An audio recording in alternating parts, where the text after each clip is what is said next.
CTS 뉴스 특별 기획보도 위기의 지구 시간입니다.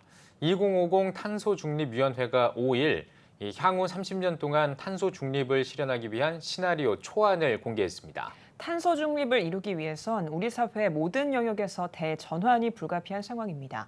2050 탄소중립위원회가 발표한 3가지 시나리오를 살펴봤습니다. 최대진 기자입니다. 2020년까지는 선진국에만 이산화탄소 배출량 감축 의무를 부과했던 파리기후협약이 올해 1월부터는 선진국, 개도국, 극빈국을 포함한 세계 197개국에도 부과됩니다. 이에 우리 정부는 늦은 감이 있지만 지난 5월 29일 2050 탄소중립위원회를 출범시켰습니다. 탄소중립위원회는 대통령 직속기구로 탄소중립 달성을 위해 향후 30년간 경제, 사회, 모든 영역의 대전환을 주도하기 위한 최상위 컨트롤 타워의 역할을 감당합니다.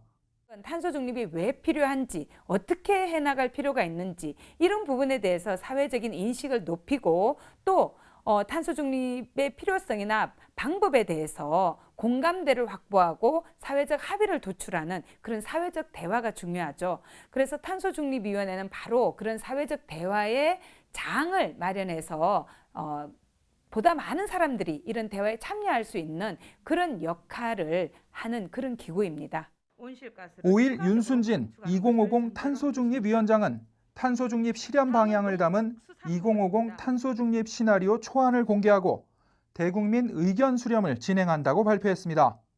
탄소중립위원회가 제시한 3가지 시나리오 가운데 1안은 석탄 발전을 유지하면서 탄소 배출은 줄이고 탄소 흡수를 늘려 탄소 순 배출량을 2,540만 톤 감축하는 안입니다. 2안은 석탄 발전을 중단하고 LNG 발전을 유지하며 탄소 순 배출량을 1,870만 톤 감축을 목표로 합니다. 3안은 석탄과 LNG 발전을 모두 중단하는 계획을 담은 2050년까지 탄소 순 배출량을 제로로 하는 탄소 중립을 실현하겠다는 안입니다. 근데 우리가 이제까지 대가를 지불하지 않았기 때문에 기후 위기 문제가 발생을 했어요. 근데 앞으로는 정말 대가를 지불해야 됩니다. 짧은 기간 동안이라도 열심히 노력해서 국민 여러분의 의견을 수렴하기 위해서 최선을 다할 예정입니다.